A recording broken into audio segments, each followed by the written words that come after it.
Australian Sports. I hope you can stay with us for the next hour. We have plenty coming up on the show. New look panel, of course. We've got the Olympian, Brit, gold medalist, joins us. Baz, Sheffield Shield winner, great cricketer, and completely unbiased towards the power. With us, I hope you can stay with us because it's going to be a lot of fun. Hey, last week we didn't get a chance to touch on it. Ash Barty announcing her retirement. So we have a chance now to have a week of looking at that and going, what's your thoughts? Your thoughts on Ash announcing at 25, I'm not playing tennis anymore? I loved the way she went about it, and I just loved that she did it on her terms. I was actually quite shocked that a lot of the headlines was shocking retirement, which it was shocking, but then at the same time, why does it need to be shocking just because she was world number one and you're retiring at the top? But to be honest, it kind of makes sense in a way. Like, you wouldn't want to keep going until you hated it, right? Yep. But I think, people kind of don't retire until they're either not making the team or they're injured. I just think there needs to be more positivity around retiring on your own terms and when you're ready. I cried. You cried? I cried. It was the money that she's not going to make. I just cried. Like, you thought her 31 or 32 million at 25 is not enough to see her out. Right. You know what the great thing about that is? That the sponsors now have stuck with her. Oh, yeah. Even though she's retired, the sponsors are going, no. We're with you. You're still on our books. She's a ripper human. That is amazing. Yes. But she's what Australia's all about to me.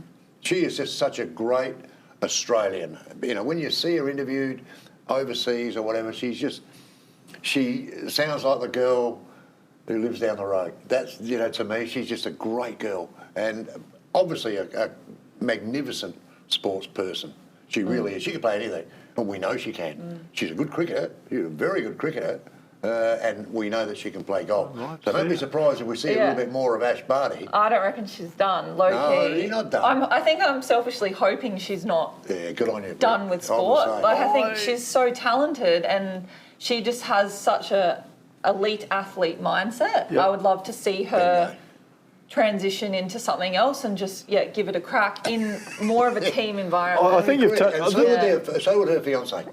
He wants her to keep going. Because he plays his golfer. He's a golfer. He's a golfer. He's a trainee. Actually, he's a trainee pro. You know where it's interesting though, and I reckon you touched the word selfish is a good one because when she announced her retirement, I reckon a lot of people were selfish. They weren't ready for her to retire. No. She was ready. I'm not ready yet. I really enjoy watching Ash play, and you go, what a great decision. I think the manager most certainly would have been.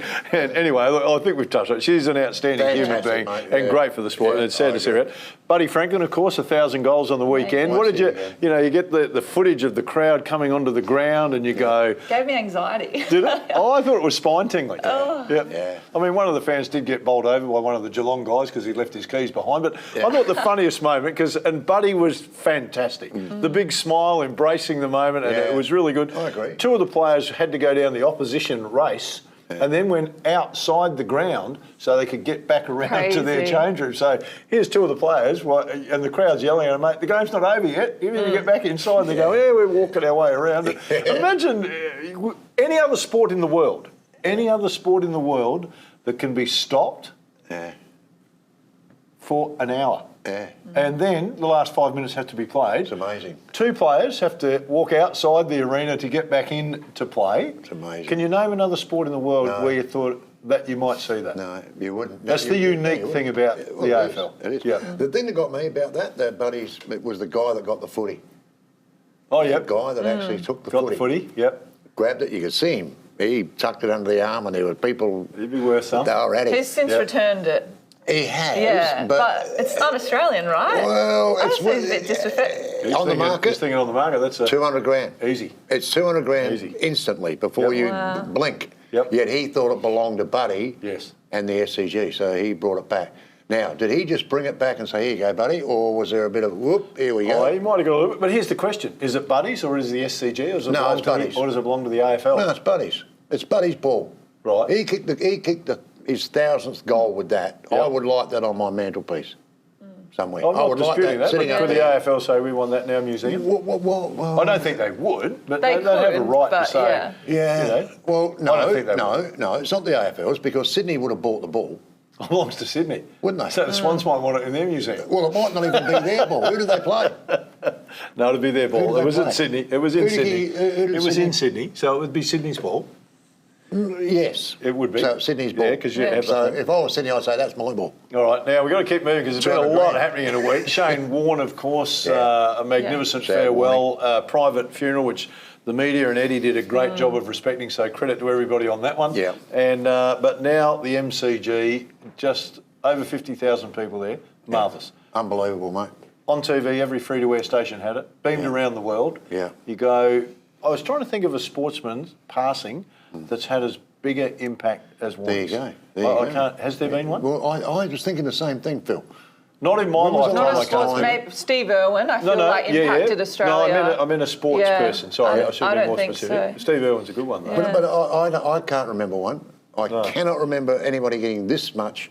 You know, the only negative person in the entire world with Warnie was Sonny Gavaskar, the former Indian captain, who said that, no, he doesn't rate Warnie as the best leg spinner of all time. He rates Muralidharan, We didn't spin him, he chucked him. who's a thrower. Yeah. And he copped it, mate. If you have a look at the tweets and whatever, Gotta be Sonny had to careful. come back and go, whoa, I made a whoa, mistake. whoa. I made a mistake. Well, you know, if I didn't, you know, that was the only negative I saw. Every other person was just full of praise for Warnie because he was, Warnie was one of the greats, if Greatest not of all the time. greatest. I tell you what, though, and I know we've got to quickly get to Jamie for the news, but the person I've also admired the most through this has been Warnie's ex-wife, Simone. Yes. She has been so dignified in not getting involved in anything, and the kids have been out there. It's been just brilliant. Yeah, I by her. agree. Because she would have been under siege to make some comments, under siege to, Yeah. and she's just kept away from it and been Yeah. nothing but class. So well done No, I to agree, her mate. and the kids. Really of course. tough Tragic scenario time. We need to go over to Jamie for the sports news. Jamie, what have you got for us? Thank you guys, let's jump into it. In the AFL, Port Adelaide's 10-goal loss to the Hawks at Adelaide Oval was far from ideal last Saturday. Finishing with 56 points, Port didn't score a goal in the first and last quarters, opening the match to the accuracy and efficiency of Hawthorn, who racked up 120. Sam Powell-Pepper made his best effort at redemption, scoring 3 goals in the third term, but he couldn't save Powell from an unfortunate start to the season. Hopes are high that Charlie Dixon will return to the goal front tonight from his ankle surgery for the showdown against Adelaide. The Crows also took a loss last weekend at the MCG as Collingwood swooped the match away by a 42-point lead. As the Pies moved the ball quickly throughout the middle ground, Adelaide opted for a more precise approach. To the dismay of Rory Sloane, Ben Keys and Matt Crouch, who worked hard throughout the midfield, Collingwood increased their lead throughout the third. At least one of our teams will take a win tonight in the showdown, which begins at 10-8. In the races at Morphettville this week, 3-year-old Mac and Cheese won the listed Claire Lindop Stakes, valued at over $100,000. Ridden by Baron Vorster and trained by Tony and Calvin McAvoy, the filly took the win by 3 lengths, followed by Perceptive and The Map, respectively. The win puts Mac and Cheese in a great position to take on Group 1 of the Australasian Oaks on April 30th. Before that, we'll see her in the Group 3 Auraria Stakes. Let's see if she can keep up the momentum. South Australian baseball has been eventful as the Goodwood Indians beat the Sturt Saints at Norman Reserve last Sunday. Stephen Welch hit 2 home runs and finished with 5 RBIs in the Game 3 decider, propelling the Indians to their 10-4 point win. Also, John Challinor went 8 innings, playing a major part in the victory. This means that the Indians have secured their place in the State League Grand Final, Game 1 of which is being played tonight at West Beach against the Eagles. Adelaide managed to win the Division 1 Seniors Grand Final, as did Glenelg in the Women's Div 1 League. In Women's SANFL, North Adelaide managed to claim top spot on the ladder after securing a clean win over Glenelg, 49-17. Roosters midfielder Jess Edwards gathered 28 disposals as her teammate Brianna Arthur got 26. Also on Saturday was a clash between Norwood and West Adelaide, a match that was dominated by the Redlegs, who only allowed the Bloods to pick up 1 goal. Ending the match 66-8, Norwood comfortably kept their spot in the top 4. Central District went head-to-head with West Torrens, who lost out to the Bulldogs by 26 points. Isabel Starmer performed well in ruck, acquiring 25 disposals, 7 marks and 28 hitouts for Central. To cap it all off, South Adelaide more than doubled the score of Sturt in their clash, which finished 32-13.